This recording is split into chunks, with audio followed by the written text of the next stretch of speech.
चुनावी तैयारियों के लिए महागठबंधन को कोऑर्डिनेशन कमेटी की बैठक 24 अप्रैल को। कांग्रेस पार्टी के सूत्रों के मुताबिक महागठबंधन की दूसरी बैठक 24 अप्रैल को होने जा रही है। बिहार प्रदेश कांग्रेस कमेटी के कार्यालय सदाकत आश्रम में ये बैठक होने वाली है। हालांकि ये महागठबंधन की कोऑर्डिनेशन कमेटी की पहली बैठक होगी जिसमें कोऑर्डिनेशन कमेटी के सभी सदस्य शामिल होंगे। महागठबंधन में सीएम फेस पर रार, आरजेडी ने दिया दो टूक जवाब। दरअसल गुरुवार को आरजेडी दफ्तर में बिहार चुनाव को लेकर महागठबंधन की अहम बैठक आयोजित की गई।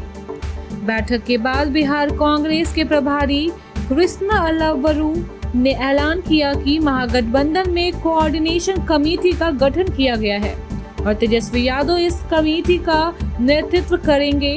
हालांकि महागठबंधन का सीएम फेस कौन होगा, इस सवाल पर उन्होंने चुप्पी साध ली। हालांकि तेजस्वी ने गेंद कांग्रेस प्रभारी के पाले में डाल दी। सीएम फेस को लेकर महागठबंधन में मचे घमासान पर बीजेपी की पैनी नजर। महागठबंधन में सीएम फेस को लेकर मचे घमासान पर बीजेपी की पैनी नजर है। पटना पहुंचे केंद्रीय गृह राज्य मंत्री नित्यानंद राय ने महागठबंधन में सीएम फेस को लेकर छिड़े शीत युद्ध पर तीखा तंज किया है और कहा है कि बिहार की जनता तेजस्वी यादव को सीएम बनाने ही नहीं जा रही है तो क्यों परेशान हो रहे हैं। लालू शासनकाल की उपलब्धियां गिनाए तेजस्वी अशोक चौधरी का तंज। अशोक चौधरी ने कहा कि नेता प्रतिपक्ष को दूसरों पर उंगली उठाने से पहले अपने गरिबान में झांकना चाहिए और अपने माता पिता के 15 वर्षों के शासनकाल की उपलब्धियों को जनता के समक्ष रखना चाहिए। उन्होंने कहा कि नीतीश का मतलब डेवलपमेंट है, नीतीश डेवलपमेंट के बराबर है, नीतीश बिजनेस के बराबर है। तेजस्वी यादव अपनी चिंता करें और बिहार की जनता को बताएं उन्होंने डिप्टी सीएम रहते बिहार के लोगों के लिए क्या काम किया। राहुल गांधी का पुतला फूंक रहे थे भाजपाई कांग्रेसियों ने किया विरोध तो हो गया मार। सुपौल जिले में कांग्रेस नेताओं का पुतला फूंक रहे बीजेपी नेताओं को उस वक्त विरोध का सामना करना पड़ा जब उनका जुलूस कांग्रेस कार्यालय के सामने से गुजरा। यहां पहले से मौजूद कांग्रेस कार्यकर्ताओं ने बीजेपी नेताओं का विरोध किया जिसके बाद दोनों पार्टी कार्यकर्ताओं के बीच झड़प हो गई। तेजस्वी को लॉलीपॉप मिला है, महागठबंधन में एकता कहां है, जीतन राम मांझी की चुटकी। केंद्रीय मंत्री और हम के संरक्षण जीतन राम मांझी ने चुटकी ली है और उन्होंने कहा है कि तेजस्वी को बैठक में नेता नहीं चुना गया है, समन्वयक बनाया गया है। इससे पहले भी लोकसभा चुनाव से पहले भी बैठक हुई थी, तब भी किसी को कोऑर्डिनेटर बनाया गया था, उसको पीएम फेस थोड़े ही बनाया गया था। वही बात यहाँ भी हुई है, उन्हें तो सिर्फ लॉलीपॉप दिया गया है। महागठबंधन में एकता नहीं है।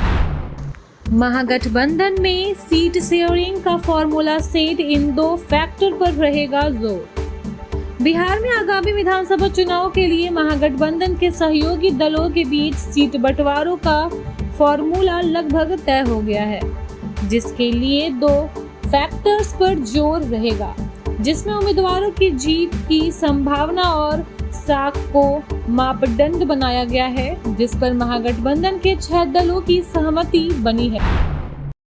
डॉक्टर शशि बाल सी बने रिम्स की प्रभारी निदेशक, नोटिफिकेशन हुआ जारी। राज्य सरकार ने राजेंद्र आयुर्विज्ञान संस्थान के स्त्री रोग एवं प्रसूति विभाग की एचओडी सह प्रधानाध्यापक डॉक्टर शशि बाल सी को प्रभारी निदेशक बनाया गया।